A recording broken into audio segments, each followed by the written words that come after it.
मौलाना तौकीर रजा ने एक बार फिर आरएसएस पर हमला बोला है और ये आरोप लगाया है कि आरएसएस के लोग मुस्लिम लड़कियों का धर्म परिवर्तन करा रहे हैं।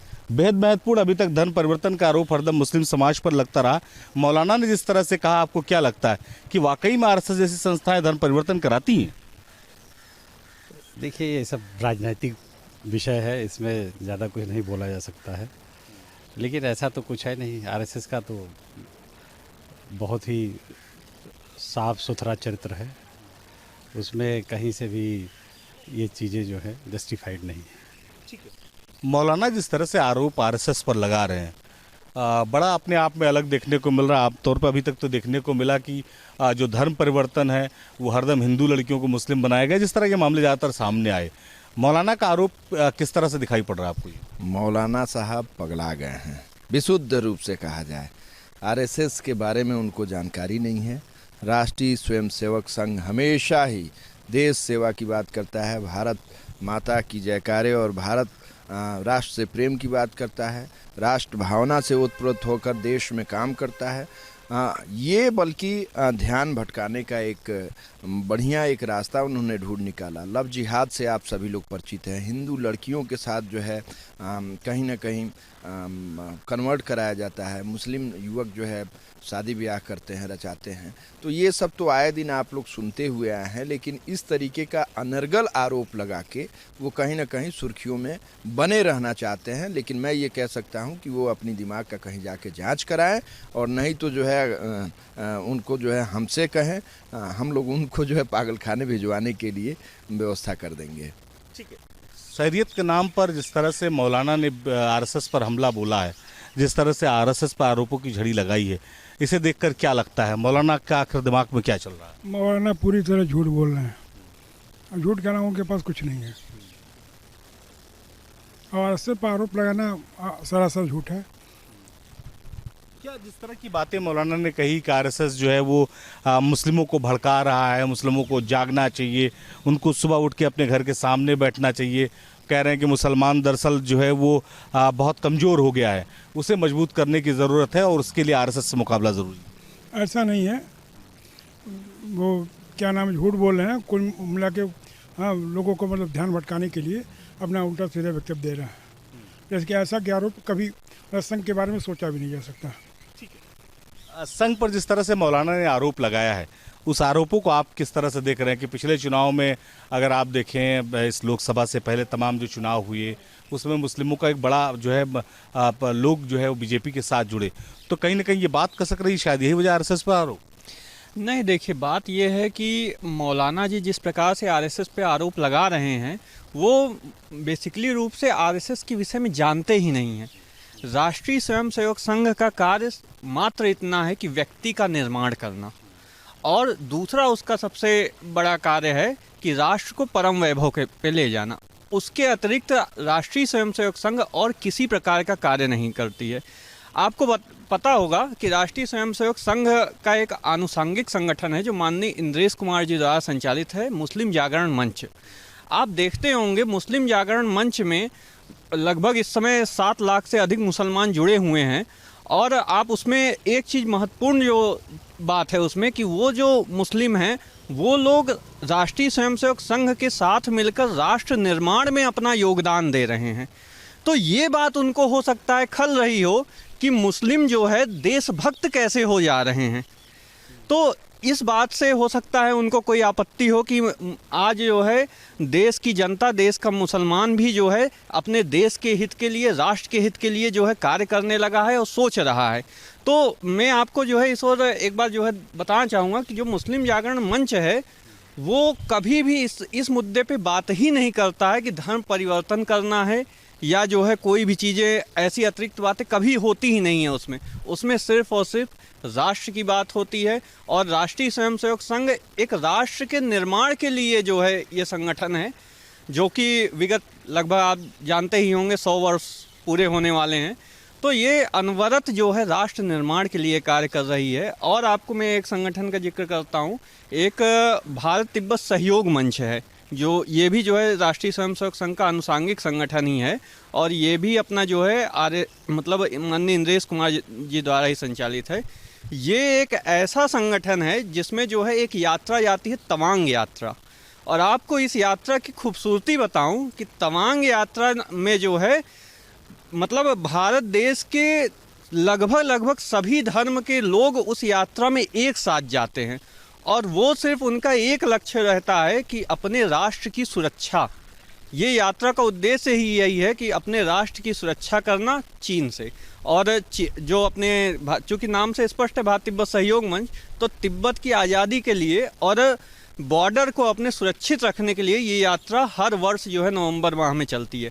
तो राष्ट्रीय स्वयंसेवक संघ इतने अच्छे कार्य करता है जो राष्ट्र के हित में हो, उसको इससे कोई मतलब ही नहीं है। जैसा कि जो है आपने देखा होगा, इससे पहले जो है हमारे आदरणीय माननीय सरसंघचालक जी मोहन भागवत जी ने जो है ये बयान दिया था कि अपना जो भारत देश है उसकी कल्पना जो है मुसलमानों के बगैर की ही नहीं जा सकती है। तो ये सारी चीज़ें इसलिए कही जाती हैं क्योंकि भारत देश जो है विविधता में एकता का देश है, और ये जो पुण्य भूमि है इसकी रक्षा के लिए आरएसएस सदैव जो है कार्य किया है और करता रहेगा। लौटेंगे आपके पास। संघ के नाम पर मुस्लिमों को डराने की कोशिश है, तभी दुकान चलेगी क्या मौलाना तौकीर रज़ा की? बिल्कुल, उन लोगों का तो काम ही है कि डराना, बरगलाना और जिहाद कैसे फैलेगा, आतंकवाद कैसे जो है आतंकवाद को बढ़ावा देना है, यही सब जो है युवकों को भटकाते हैं। शिक्षा की बात नहीं करेंगे, उन्हें शिक्षित होने की बात नहीं करेंगे, उन्हें रोजी रोटी के बारे में नहीं पढ़ाएंगे, रोजगार की बात नहीं सिखाएंगे, उनको कहीं ना कहीं बरगला के अपना उल्लू सीधा कराते हैं। और मैं ऐसा मानता हूं कि अब का जो नौजवान है 21वीं सदी के इस वैज्ञानिक युग में जो नौजवान है वो अच्छा कर रहे हैं, वो कहीं ना कहीं उनको अच्छाई और बुराई के बारे में पता है, जानकारी है कि ठीक क्या है गलत क्या है, तो इन सब चीज़ों से बहकावे में नहीं आएंगे।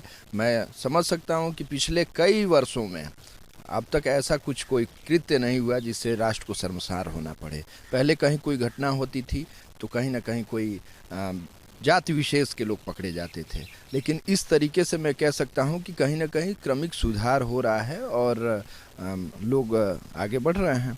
तो ये मौलाना वगैरह इनका जो कूटनीति है, राजनीति तो नहीं कहूँगा, ये सब विफल हो जा रहे हैं, धरे के धरे रह जा रहे हैं। ये अपनी रोजी रोटी सेकने के लिए इस तरीके से कहते हैं, बल्कि ये सफल नहीं हो पाएंगे, मेरा यही मानना है। तो कॉमन सिविल कोड को लेकर खूब चर्चाएं चली, जिसमें ये कहा गया कि अब एक देश में एक कानून होगा। शरीयत के नाम पर मुस्लिमों को जो डराने वाली स्थिति है वो बंद हो जाएगी, वो ख़त्म हो जाएगी। शायद यही वजह है कि इन मौलानाओं को डर लगता है, इनको लगता है कि जो शरीयत है वो बनी रहे। ये उनका अपना धंधा है, ये इसका राष्ट्र से और देश से इसका कोई लेना देना नहीं है। और शरीयत का पालन जो मुस्लिम समाज है वो अपना करता रहे, उससे ज़्यादा कानून और संविधान पे कोई फ़र्क नहीं पड़ने वाला है। वो उनका निजी मामला है, उससे हम लोगों को क्या लेना देना है। हम अपना काम कर रहे हैं, वो अपना काम करते रहें, देश को आगे बढ़ाएं। देश जिस तरह की लगातार कॉमन सिविल कोड की चर्चा हो रही थी, इस तरह की कानूनों की आप कितनी आवश्यकता कम से कम देश में इस वक्त समझ रहे हैं? देखिए, ये तो बहुत ज़रूरी है। एक विधान ये सबके लिए ज़रूरी है, ये सिर्फ हम आप के लिए नहीं, ये हिंदुस्तान के हर नागरिक के लिए ज़रूरी है। ये अभी जिनको लग रहा है कि इससे हमारे अधिकारों का हनन होगा, ऐसा कुछ नहीं है। उनके अधिकारों में और इजाफा होगा और बढ़ोतरी होगी। आप जो सिविल कोड है, कॉमन सिविल कोड, उसको आप बड़े अर्थों में देखिए, उसको देश हित में देखिए। आप छोटे अर्थ में लेके और उसको छोटा कर देते हैं। उसकी ज़रूरत तो बहुत सख्त है देश को। तमाम सारी पॉलिसीज़ हैं जिन पे सुधार के लिए सब काम चल रहा है, और ऐसा हम लोग मानते हैं कि आने वाले टाइम में हो सकता है सब धीरे धीरे सब पटरी पे आ जाए। अभी तो हम ये कहेंगे कि भारत की न्याय व्यवस्था जो है वो डिरेल्ड है। उसको पटरी पे लाने के लिए हमें थोड़ा सा और सब्र की ज़रूरत है। ठीक है। सब्र की ज़रूरत है, पॉलिसी की ज़रूरत है, लेकिन संघ पर हमला इस बात का संकेत देता है कि दरअसल इस तरह के मौलाना ये चाहते हैं कि मुसलमान जो है वो संघ के नाम पर डरा रहे, उसके विकास के बारे में बात ना हो, उसके शिक्षा के बारे में बात ना हो, उसके रोजगार के बारे में बात ना हो। हाँ देखिए, मेन बात ये है कि मौलाना अगर जो है हिंदू और मुस्लिम और बेसिकली अगर संघ को और मुसलमान को जो है वो तोड़ने का काम नहीं करते रहेंगे तो उनकी रोजी रोटी बंद हो जाएगी, और कोई भी व्यक्ति अपना रोजी रोटी नहीं बंद करना चाहेगा मेरे हिसाब से। तो इसलिए वो इस प्रकार की जो है बातें कर रहे हैं। और मुख्य रूप से बात ये है कि अगर इस प्रकार की बातें वो कर रहे हैं तो कहीं ना कहीं उनके मन में ये भय भी व्याप्त है कि कहीं जो है पूरा मुस्लिम समाज मिलकर उनका ही विरोध ना करने लगे कि तुमने हमेशा देश के खिलाफ और देश के खिलाफ मतलब गद्दारी किया है तुमने, और आज हमको ये बात समझ में आ रही है कि राष्ट्र प्रेम और राष्ट्रभक्ति क्या होती है, तो तुम अब हमको बरगला रहे हो। ये डर भी कहीं ना कहीं उनके मन में व्याप्त होगा, इसलिए उनका बयान कुछ इस तरीके का आ रहा है। क्या पढ़ा लिखा मुसलमान डरेगा मौलाना के इस तरह के बयानों से? नहीं, पढ़ा लिखा मुसलमान नहीं डरेगा, वो समझदार है। एक पढ़े लिखे मुसलमान को आपको लगता है क्या चाहिए उसको देश में, चूंकि सरकार ने व्यवस्थाएं की हैं, चाहे उनके मकान की बात हो, राशन की बात हो, शिक्षा की बात हो, एजुकेशन की बात हो, यही सब तो चाहिए होगा। और क्या, यही सब चाहिए। पढ़े लिखे मुसलमान तो यही चाहेंगे।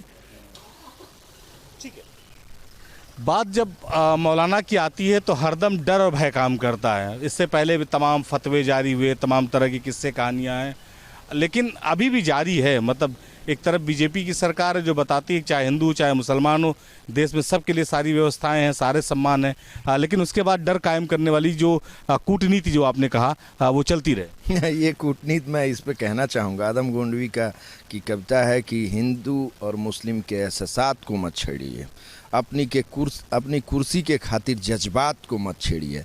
है हलाकू हिटलर जार और चंगेज खां, सब मिट गए कौम की औकात को मत छेड़िए। तो ये इन लोगों का, ये मौलाना तौकीर रजा हुए या फिर अरशद मदनी हुए, पता नहीं कितने मौलाना हुए, जिनका काम ही है बरगलाना, नौजवानों को बरगला के वो अपने समुदाय विशेष के नौजवानों को बरगला के अपना उल्लू साधते हैं।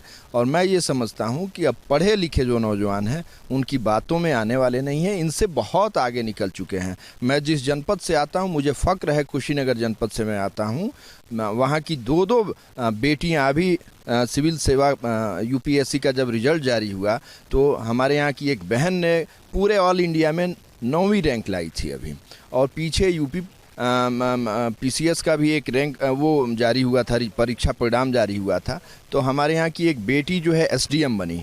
इसी तरीके से तमाम जो है बेटियाँ आगे आ रही हैं, अल्पसंख्यक समुदाय की, तमाम लोग अपने बच्चों को पढ़ा लिखा रहे हैं, शिक्षा पे ध्यान दे रहे हैं और समाज की मुख्य धारा में लाने का काम कर रहे हैं। मैं कहना चाहूँगा, अपील करना चाहूँगा कि इस तरीके के मौलाना और जो ये फरेबी लोग हैं, इनकी बातों में हमारे नौजवान ना आए।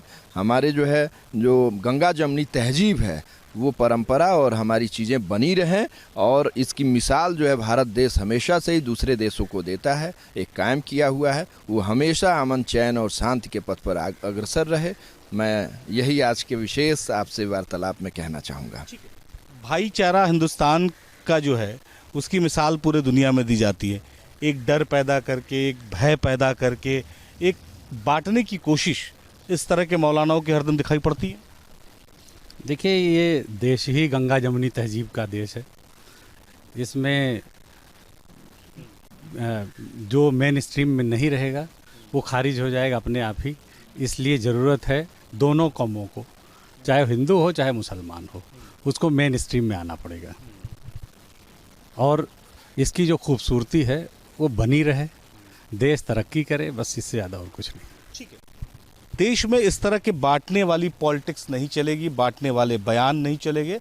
हिंदुस्तान की ज़रूरत है तो अच्छे रोजगार की, अच्छी शिक्षा की, इस पर चर्चा होनी चाहिए बाकायदे। इसके बजाय जो भय की पॉलिटिक्स करने की कोशिश की जा रही है, इसे कम से कम देश की जनता तो बर्दाश्त करने वाली नहीं है। लखनऊ से वीडियो जर्नलिस्ट सफल हसन के साथ निखिल शर्मा, न्यूज़ स्टेट उत्तर प्रदेश।